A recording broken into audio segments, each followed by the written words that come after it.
students, we are on page number 63. In the last lecture, on page number 63, we have completed first 4 paragraphs. Okay, now see from 5th paragraph. One of the highlights of this festival is the Patang or Kite Bazaar in the heart of Ahmedabad. One of the highlights, one of the characteristic, मतलब इस festival का एक characteristic है, एक main event है, वो है पतंग बाजार और काइट बाजार. ओके, पतंग का एक बहुत बड़ा बाजार होता है at in the heart of Gujarat, in the centre of Ahmedabad. Ahmedabad के सेंटर में, अहमदाबाद के हर्ट में यहाँ पतंग का बाजार लगता है, which is open 24 hours a day. पतंग बाजार और काइट बाजार इज ओपन 24 आवर्स, जो 24 घंटे खुला रहता है. ऐसा नहीं कि रात में बंद हो गया. So it is open 24 hours a day for a whole week, और वो भी एक हफ्ते के लिए. फॉर 1 वीक काइट बाजार और पतंग बाजार is open for 24 hours. A visit to this bazaar in the middle of the night is enough to prove that the entire city is obsessed with kite. और आप अगर मिडल ऑफ द नाइट में जाओगे, midnight में भी अगर आप जाओगे तो आपको उतनी ही भीड़ दिखाई देगी पतंग खरीदने के लिए. ओके, इनफ टू प्रूव, और ये प्रूव करने के लिए इनफ है कि entire city, whole Gujarat city, whole city is obsessed with kite. Obsessed with kite means totally occupied with one aspect, means the whole Gujarat city is totally occupied with kites. Okay, with covered with kites, मतलब पूरी Gujarat city पतंग से भरी हुई है. पूरे गुजरात में पतंग ही पतंग दिखते हैं, लोग पतंग उड़ाने का आनंद लेते हैं. ये आपको दिखाई देगा अगर आप मिडनाइट में भी इस बाजार में जाओगे तो. People crowd the streets and buy their stocks, haggling through the night. और पीपल क्राउड करते हैं, जमा होते हैं रस्तों पे. Bye there stocks of kites, लोग अपने स्टॉक्स जमा करते हैं, काइट्स के स्टॉक बना लेते हैं. 5 पतंग हो, 10 पतंग हो, 15 हो, अपने स्टॉक जमा लेते हैं. हैगलिंग का मीनिंग दिया है बार्गेनिंग. पीपल बार्गेन करते हैं रस्ते पर. जहाँ पतंग का बाजार होता है, वो पतंग के बाजार में जाके वो बार्गेनिंग करते हैं. So people enjoy the kite festival throughout the night and day also. Okay, paragraph completed. Next paragraph. Skilled craftsmen demonstrate age-old kite making skills and how to prepare the special thread used for kite flying. Special craftsman means special workers. Kite बनाने वाले जो workers हैं, जो artist हम उनको बोल सकते हैं. Special craftsman means special artist. demonstrate age old kite making skills. age old kite making skills मतलब old skills, जो पतंग बनाने का पुराना स्किल है, कौशल्य ज्याला आपण मराठीमध्ये म्हणतो, वो पुराना जो स्किल है, अपना जो एक स्टाइल है, वो डेमोन्स्ट्रेट करते हैं. And how to prepare special thread, पतंग उड़ाने के लिए स्पेशल थ्रेड को कैसे बनाया जाता है, पतंग कैसे बनाया जाता है, वो उसका स्किल प्रेजेंट करते हैं. ओके, स्पेशल थ्रेड जिसे हम मांझा कहते हैं, इस मांझा को, स्पेशल थ्रेड को बनाने का उनका एक जो स्पेशल स्किल होता है, एज ओल्ड स्किल जो है, वो ओल्ड स्किल को प्रेजेंट करने का काम skilled craftsman means skilled worker और आर्टिस्ट करते हैं. Mixtures of blue and ground glass cover the lines which are dried and rolled onto the reels known as फिरकीज. हाँ, आपको तो पता है, mixture of blue and ground glass जो glass होती है, कांच होती है, कांच का पाउडर, और ब्लू और कांच का मिक्सर जो मिश्रण होता है. कवर द लाइंस को मतलब थ्रेड को लगाया जाता है. which are dried, जिसको बाद में ड्राई किया जाता है. rolled onto the रील, और उस धागे को रील पे रोलिंग किया जाता है, जिस रोल को या रील को हम फिरकी कहते हैं. These lines are so sharp that carelessly used they can cut a finger. ये तो आपको पता ही है, if use carelessly this threads, अगर इस थ्रेड को हम केयरलेसली यूज करेंगे तो हमारा फिंगर भी कट हो सकता है।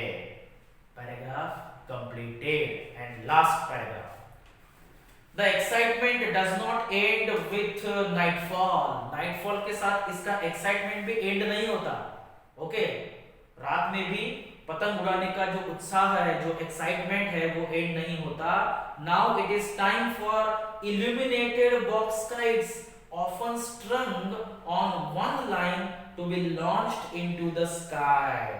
और ये जो टाइम होता है, स्पेशली नाइट का टाइम, नाइट का टाइम है इल्यूमिनेटेड बॉक्स काइट्स का टाइम। इल्यूमिनेटेड, इल्यूमिनेटेड का मीनिंग दिया है बाजू में, लाइटेड अप, मतलब बॉक्स काइट्स में लाइट्स लगाकर, दिए लगाते, मतलब बॉक्स काइट्स में दिया रख के बॉक्स काइट्स को ऊपर उड़ाया जाता है, जिसे हम कंदील या लैंटर्न कहते हैं। लैंटर्न आपने देखा होगा, तो लैंटर्न की तरह वहां बॉक्स काइट्स बनाए जाते हैं, उसमें दिया रखा जाता है या कैंडल रखी जाती है और उसको उड़ाया जाता है। Illuminated, that is lighted up box kites often strung on one line. Often स्ट्रंग, स्ट्रंग means often hang, उसको हैंग किया जाता है वन लाइन में, एक ही लाइन में इनको छोड़ा जाता है, मतलब यहां वहां नहीं, तो स्ट्रेट लाइन में, एक लाइन में उनको स्ट्रंग किया जाता है, हैंग किया जाता है।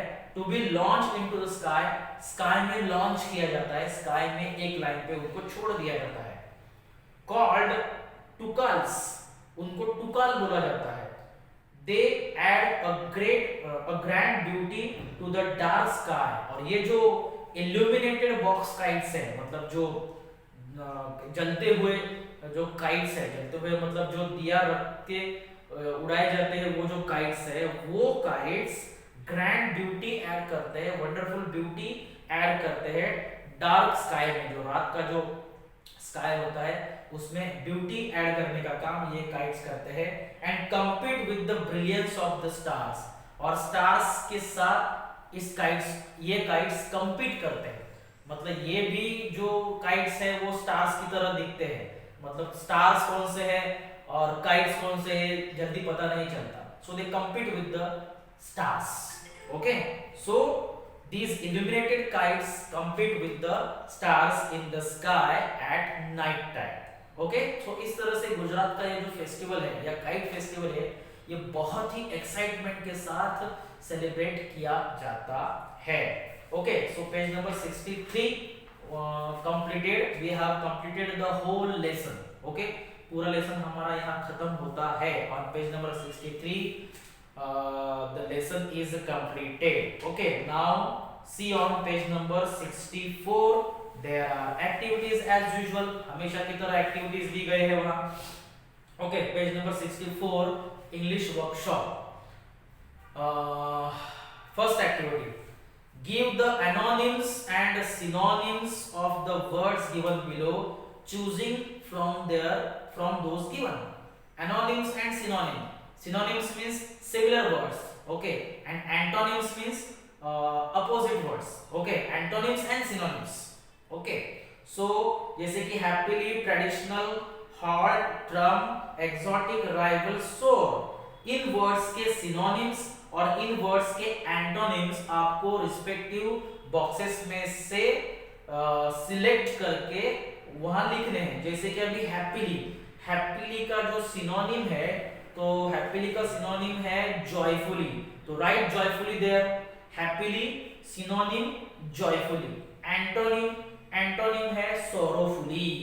Okay, so happily synonym joyfully, antonym sorrowfully. Okay, second word traditional, traditional का सिनोनिम है, ट्रेडिशनल का सिनोनिम है ओल्ड फैशन्ड। ओके, ट्रेडिशनल का सिनोनिम है ओल्ड फैशन, और एंटोनिम है मॉडर्न।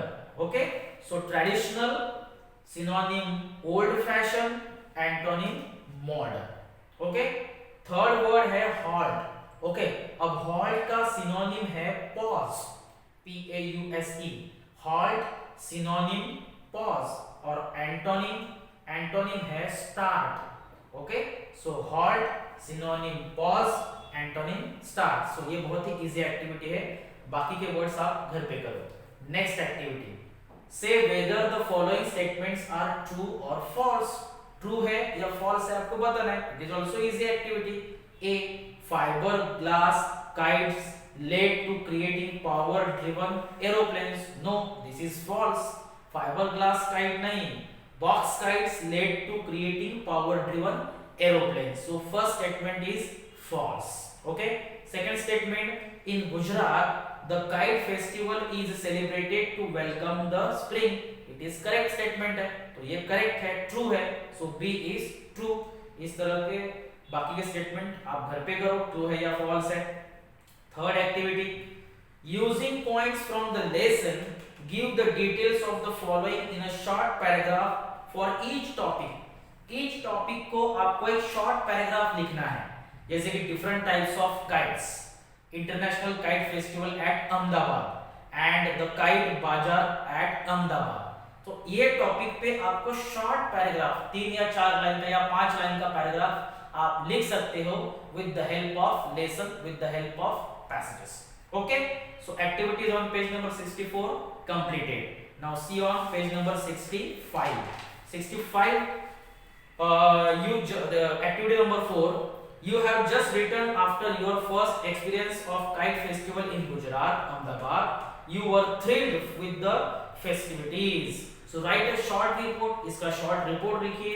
आप गुजरात जाके आए हो, आपने काइट फेस्टिवल का एक्सपीरियंस किया है, तो उसका शॉर्ट रिपोर्ट आपको लिखना है। You have a friend who lives abroad, write a letter to your friend. आपके फ्रेंड को लेटर लिखना है, डिस्क्राइब करना है कि गुजरात में अहमदाबाद में काइट फेस्टिवल किस तरह से सेलिब्रेट किया जाता है। You can take the help of lesson and you write a letter to your abroad friend. Okay, दोनों राइटिंग स्किल के पार्ट है। Next activity, activity number 5। Okay, verb forms show both tense, present, past और future and aspect progressive, perfect और perfect progressive. Tense topic आपको हुआ है तो आपको tense आइडेंटिफाई करना है कि वो मतलब past continuous tense है या present continuous tense है या future continuous tense है। जैसे कि progressive continuous tense be यानी कि am, is, are और was, were and verb ing आपको पता है। जैसे कि प्रेजेंट प्रोग्रेसिव में he is playing, I am playing और you are playing, you are listening, we are playing, we are writing, he is reading. These are present progressive tense. Past progressive, he was playing, we were playing, okay, she was listening music, etc. etc. And future progressive, he will be playing, she will be playing, we will be playing, okay, they will be studying, etc. Perfect में आपको पता है has, have को use किया जाता है, उसके बाद बीन को यूज किया जाता है, has, have, had, verb end with ED. Present perfect tense, present perfect tense में जैसे कि they have played, we have played etcetera. Okay okay, then past perfect में they had played, future perfect में they will have played. ये tenses आपको सभी हुए हैं, I have taught you all the tenses. या perfect progressive has been, have been और had been को हम यूज करते हैं और उसके बाद ing को यूज करते हैं। ओके, सो बी में आपको एक्टिविटी दी गई है जैसे कि underline the verb forms in the following sentences and state their tense and aspect. So आपको वर्ब को भी अंडरलाइन करना है, टेंस और उसके एस्पेक्ट को भी बताना है। जैसे कि first example, they are waiting for the right winds.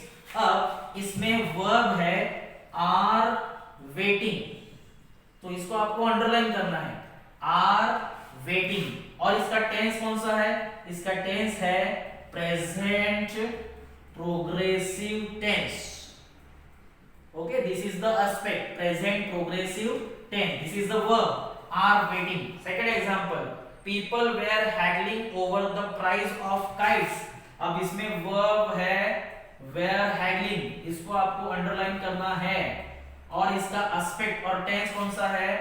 Past progressive tense, मतलब एस्पेक्ट है प्रोग्रेसिव, टेंस है past, past progressive tense were haggling. Okay, so इस तरह से बाकी के एग्जांपल आप घर पे करो as a revision, as a practice of tense. तो पेज नंबर 65 की सभी एक्टिविटीज खत्म होती है and all activities of the lesson have also completed, वो भी कंप्लीट हो गई है।